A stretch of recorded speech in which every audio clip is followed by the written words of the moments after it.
सूरत के चलथान कड़ोदरा में एक 32 वर्षीय युवक का शव रहस्यमय तरीके से वाकानेर गांव के पास एक लाइट ट्रांसफार्मर से लटका हुआ पाया गया। 32 वर्षीय अमर प्रसाद यादव उत्तर प्रदेश के अयोध्या का मूल निवासी था। अमर प्रसाद यादव शादीशुदा है और वाकानेर में अपने परिवार के साथ रहता था। सुभाष कड़ोदरा में एक मिल में सिक्योरिटी के रूप में काम करता था और सुबह सुबह एक राहगीर ने युवक को गाँव में लगे लाइट ट्रांसफार्मर से लटका हुआ देखा तो उसने अपने परिवार को सूचित किया और मदद के लिए गुहार लगाई। गाँव के लोग और बिजली विभाग के कर्मचारियों ने युवक को नीचे उतारा और तुरंत इलाज के लिए सिविल अस्पताल पहुंचाया गया। युवक को सिविल अस्पताल ले जाने के बाद डॉक्टर ने युवक को मृत घोषित कर दिया। परिजन के सदस्य ने बताया यह कैसे और क्यों हुआ इसकी वजह का पता नहीं चल पाया है।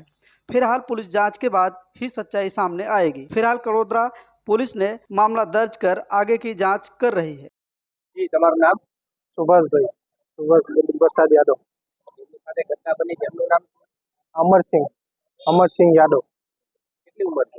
એમની 32। કઈ જગ્યાએ રહે છે? આ વાંકાનેડા ગામ મંદિર ફળિયો। આ ઘટના કઈ જગ્યાએ બની? વાંકાનેડા ગામથી વાંક આવે ત્યાં એક જીબીનો પોલ છે એના ઉપર બન્યું। શું બનાવ બન્યો? એ ભાઈ ડ્યુટીથી આવતા હતા, કદાચ આવતા હતા કે જાતા એ કન્ફર્મ નથી મારે, પણ એ ભાઈ આવતા હતા તેમ જીબી ઉપર ત્યાંથી આવતા વખતે 2-4 જણા આવ્યા, ચપ્પુ બતાવ્યું એમને, મોબાઈલ સ્નેચિંગ એવું કંઈ કહેતા હતા એ ભાઈ કે મારી સાથે એવું કરતા હતા, પણ એવું કંઈ થયું નહીં હતું એમની સાથે। મોબાઈલ એમની ગજવામાં જ અહીંયા મળ્યો અમને, પણ એમને એવું કીધું કે તું જીબી ઉપર નહીં જશે। જે 4 જણા આવેલા હતા, 3-4 જણા, તેમ કે ચાકુ મને બતાવ્યું, ચાકુ મૂકીને એમ કે આની ઉપર જીબી ઉપર ચડી જા નહીં તો તને ચાકુ મારીને મારી નાખ। કઈ કંપનીમાં કામ કરતા? પહેલા તો સંસ્કાર હતું એ કંપનીનું નામ, હવે સુભાષ પ્રોસેસિંગ એવું કંઈ થયું ગયું છે, એમનું નામ બદલાઈ ગયું। આજે ઘટના બની ત્યાર પછી તમને કઈ રીતે જાણ થઈ અને શું થયું? આ ઘટના વિશે મારી બેને મને ફોન કર્યો, હું મારી દુકાને હતો ત્યારે એમનો ફોન આવ્યો કે ભાઈ સાથે આવો બનાવ બન્યો છે। ત્યારે હું ત્યાંથી મારા બાઇકથી સીધા ઘટના સ્થળે દોડી આવી। ઘટના સ્થળે જઈને તમે શું જોયું? મેં જોયું કે એ ભાઈ આ જીબી ઉપર આમ લટકતા હતા।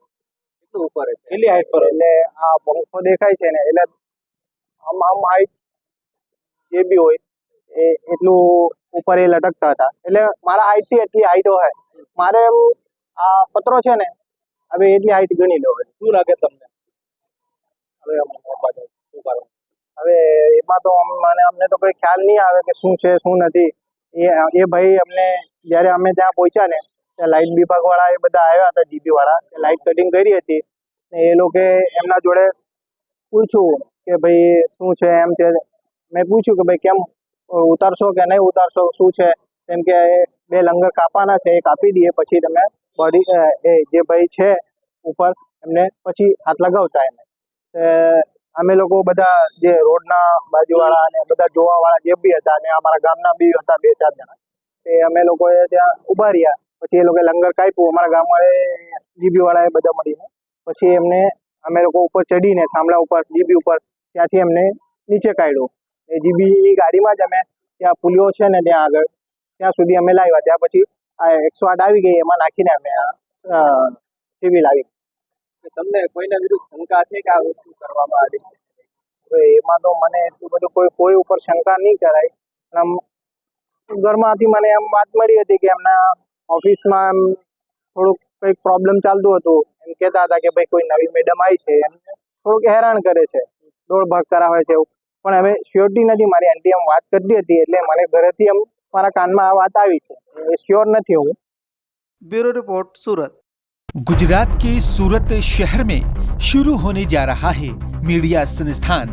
ये सूरत का एक ऐसा मीडिया संस्थान है जहां से आप आसानी से 6 महीने का शॉर्ट टर्म सर्टिफिकेट कोर्स कर सकते हैं और मीडिया के क्षेत्र में 1 साल का डिप्लोमा भी कर सकते हैं, जिसके बाद आप टीवी न्यूज चैनल, अखबार, पत्रिका इत्यादि में काम कर सकते हैं और मीडिया के क्षेत्र में अपना नाम कमा सकते हैं।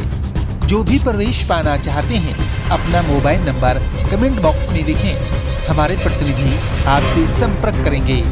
आप हमें ईमेल भी कर सकते हैं या दिए गए नंबर पर कांटेक्ट करें।